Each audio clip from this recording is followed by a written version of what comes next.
What is your reaction? This is Aaron Rodgers we know. Yeah. He speaks a lot of I. I won the MVP. Skip, what about understanding where you are, where they are in the building? You have no Devontae. You got Christian Woods now, who had through week 9, he had 0 touchdowns. His biggest games were 34 yards. Once that chemistry and that continuity built from week 10 on, he had 7 touchdowns. You're talking about last year. Last year. Christian Watson. Excuse me. 7 touchdowns in three games with over 100 yards receiving. I got it. That's what you do, Skip. Yeah. You have to understand. Let me see. Man, there ain't no Devontae. No. Man, they drafted all these young receivers. I need to get a rapport with them to get them up to date, to get them up to speed. Romeo Dobbs. Right, with your yes, yeah. That's what I would be thinking. But he's thinking, well, hey, I won MVP. I won this and didn't have no offseason minicamp. You know how he speaks? I've never heard Tom Brady mention that he won an MVP. I've never heard any of the great other quarterbacks ever mention that they won something when someone says, well, why you didn't do this or why you didn't do that. I've never heard it, especially football. Yep. Skip. It's like, he doubled down, Skip, when he said they tried to call him, but he wouldn't call him back. So he doubled down on the FaceTime story. I have 0 or 1 bar in my house, so call me. Sometimes it goes through, most times it drops or doesn't go through. Everybody knows when I'm out west, they know to FaceTime me to get a hold of me. Man, ain't nobody FaceTiming no grown-ass man. Grown men don't... You're talking about Green Bay calling. Yeah. Yes. Grown men don't FaceTime other grown men. I don't. Man, my homeboy called me. I said, man, you FaceTiming me. Call me regular. Yeah. Man, I want to show you something. Nah, call me regular. Send me a picture of it. I'm with you on that. And then when he said, check this out, Skip. Then the next thing he say, like, come on, man, just tell the truth. You wanted to move on. You didn't like the fact that we didn't communicate all the time. Like, I talk to the people that I like. So which is it? Could you not get reception, or you didn't talk to them because you didn't like them, Aaron? You see, that's what they do, Skip. They get you that interrogating room, and all they want you to do is talk. Because they figure if you talk long enough, you're going to slip up. Yeah. You're going to tell them everything they need to know, even your social security number and everything, date of birth and everything. Just get him to talking. They get him to talking, and you see what he did? He told you, I didn't talk to him because I didn't want to. I don't like you. And they try to make it seem like Matt LaFleur, they want to keep the relationship with him, but he had something to do with it too. Yeah.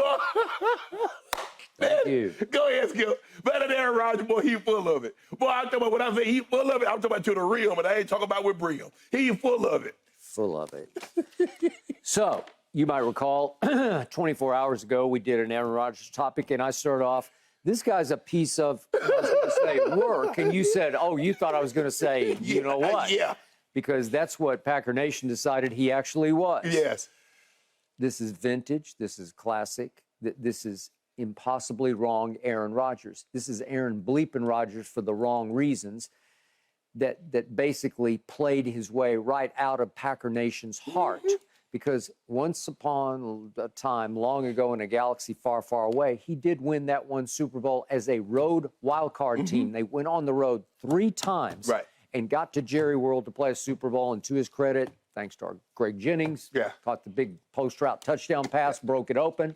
Aaron MVP. That happened. Yes. But it was a long time ago. Yes. And since then, he's 7-9 in the postseason. And since then, all of his lack of commitment to the offseason workouts has gotten him what in Green Bay over the last 3 years? Well, they had the 1 seed, so that worked because he's an MVP. Right. And they get all the way to the NFC Championship game, his first that he ever got to play on the frozen tundra against Brady and company from Tampa, and you know what happened. Yeah. He stunk. Yes. And then the next year, they're the 1 seed, and their first home playoff game in the divisional round is against San Francisco and Jimmy G. Yeah. And he stunk. He stunk again. Okay. And then last year, he had effectively a home playoff game against division rival Detroit, and it was a playoff for the playoff game. Right. And he stunk again. Yeah. And last year he stunk through the whole year because all of his numbers were off. Correct. Career low, career low, career low. And you start thinking, at 39, is he just hitting that proverbial quarterback wall? So here's the problem and the point. If he were still in Green Bay and he were still saying, hey, leave me alone. I just don't do OTAs. Right.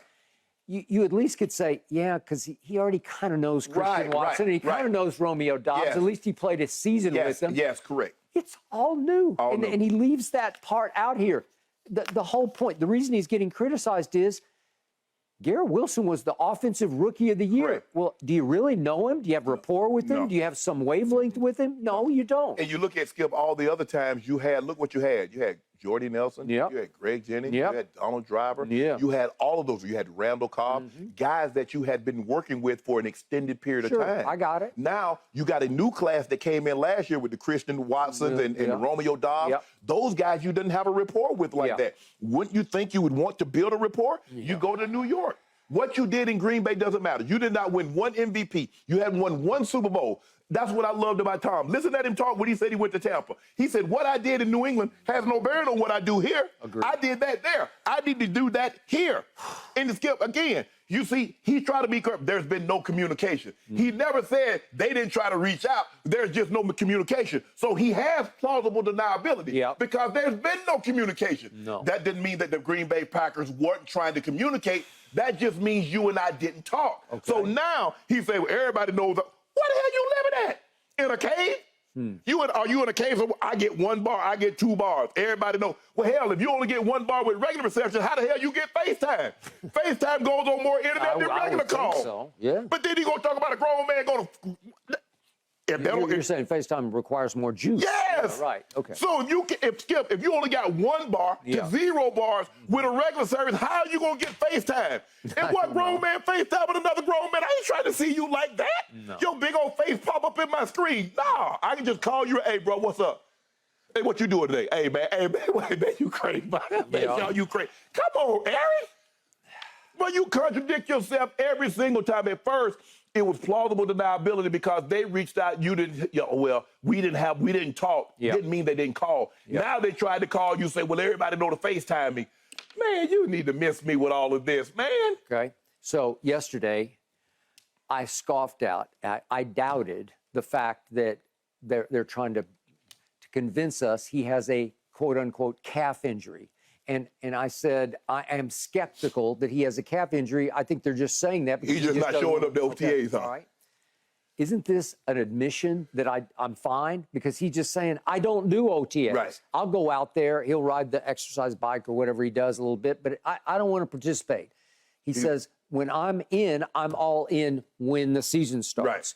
And he says, I need to come back mentally refreshed for training camp. But I thought hold on. I thought you said it was a breast and fat third. I thought you said you had never been more reinvigorated, rejuvenated in your life that you were the Jets. This is a dream. This is what you always wanted to do. Yeah. Now all of a sudden you talk about you need to come back refreshed. Again, here he is. Aaron Rodgers, at the end of the day, Skip, he's a standalone. Yeah, he is. He doesn't want to be a part of a team. He wants to be in front of the team. Yeah. That's how he approaches it. Man, look. You can say, I've had my issue with some of the things that Tom Brady has done and the way he's played. But the one thing you can't ever say, that he wasn't a great teammate. Yeah. It's all about the team. What is in the best interest of the team? How do I ingratiate myself with the team? Yeah. John Elway was tremendous at that. He was. If we rolling dice, he rolling dice. Yeah. If we play video games talking, what y'all talking about? He all in. He in Club Shay Shay way back in 96, 97, and 98, having a good time with us. He never made us feel like it's John Elway and it's y'all. If we shooting basketball for money, he's shooting basketball for money. Yep. We playing cards, he playing cards. I got it. That joker right there. No. Oh, he got people fooled. Well, I showed up to the Kentucky Derby with a couple of my teammates. I was the best man in Randall Cobb. Bro, it's deeper than that. When you are a team, everybody, you're not going to have the same relationship as you have with everybody on the team. But the team, your teammates should never feel, or you put them in fear that you're better than them, even though you are. Yeah. At that particular time, we're teammates. We're equal, even though you're better than what I am. I got it. So I categorize and dismiss these kind of comments from Aaron Rodgers as semi-retirement talk. And you know and I know, this game, at that position especially, it requires supreme commitment. Yeah, absolutely. It to play that requires position. obsession. Yes. Brady was still obsessed that first year in Tampa when they got busted in the park when it was pandemic quarantine. But right? Skip, But I'm with Mike Evans and Chris Godwin and all these guys, and I've really never thrown a pass to any of these guys. So I need to try to build some kind of rapport, some type of chemistry with them before we get to OTAs. And then once OTAs start, we can do a little something there, and we'll progress. And so we're not starting from ground zero, for lack of a better word, from scratch. I want to say ground zero. From scratch. And trying to make something. Skip, you know what I'm saying? And so that's what Tom did. Tom said, I don't want to start from scratch and try to make this something special. Let's go ahead and have a foundation. Let's go ahead and have sometimes, Skip, you can just put stuff, add a little water, and it's ready to go, as opposed to my grandmother making everything from scratch. It takes longer to make something from scratch. He is saying, I have earned the right to coast into training camp. You have not. No, not when there are other players that are dependent on you. You go home. Not when you're with a brand new team. Go home. You want to coast, go home. Yeah. There you go. Or get on the bicycle and go downhill. You can coast. Well, he certainly has been getting plenty of attention at Jets OTAs, even though he's not participating, guys. He is wearing a compression sleeve on that calf right now. Thanks for watching, Undisputed fans. Subscribe here to get the very latest from Skip and Shannon. Plus, go watch a few segments from our other shows on FS1.